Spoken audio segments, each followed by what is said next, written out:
எப்படி வாழ்க்கையை நடத்துவது?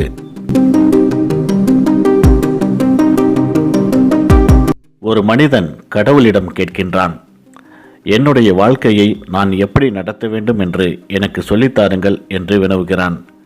கடவுள் அவனை பார்த்து, நீ வீட்டிற்கு சென்று பார், உனக்கே எல்லாம் புரியும், அங்கேயே எல்லாம் உள்ளது என்று கூறுகிறார். என் வீட்டிலா? அங்கு என்ன இருக்கிறது என்று குழப்பத்துடன் கேட்கின்றான். நீ வீட்டிற்கு சென்று பார், உனக்கே எல்லாம் புரியும் என்று அந்த மனிதனை கடவுள் அனுப்பி வைத்தார். அந்த மனிதன் விரைவாக தன்னுடைய வீட்டு வாசலுக்கு வருகிறான். வாசல் அவனை பார்த்து, அதிகாலையில் விழித்தெழு என்று கூறியதாம்.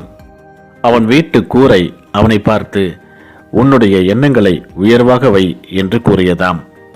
அவன் வீட்டில் உள்ள காற்றாடி அவனை பார்த்து, எப்பொழுதும் என்னைப் போல் குளிர்ச்சியாக இரு என்று கூறியதாம். அவன் சுவற்றில் மாட்டியிருந்த கடிகாரம் அவனை பார்த்து, நேரத்தை வீணாக்காதே, நேரத்தை மதித்து நட என்று கூறியதாம். அவன் வீட்டில் மாட்டியிருந்த காலண்டர் அவனை பார்த்து, ஒவ்வொரு நாளும் உன்னையே நீ புதுப்பித்துக்கொள் என்று கூறியதாம்.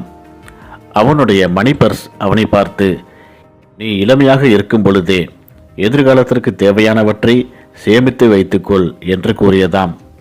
அங்கிருந்த கண்ணாடி அவனை பார்த்து, நீ உன்னை மட்டுமே பார்த்துக்கொள், மற்றவர்களின் குறைகளை பார்க்காதே என்று கூறியதாம்.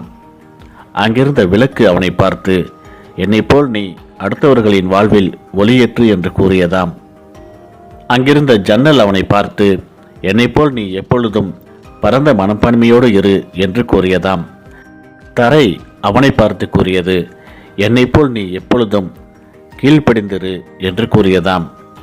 படிக்கட்டு அவனை பார்த்து, நீ உன்னுடைய வாழ்வில் எடுத்து வைக்கக்கூடிய ஒவ்வொரு அடியும் மிகுந்த கவனத்துடன் எடுத்து வை என்று கூறியதாம்.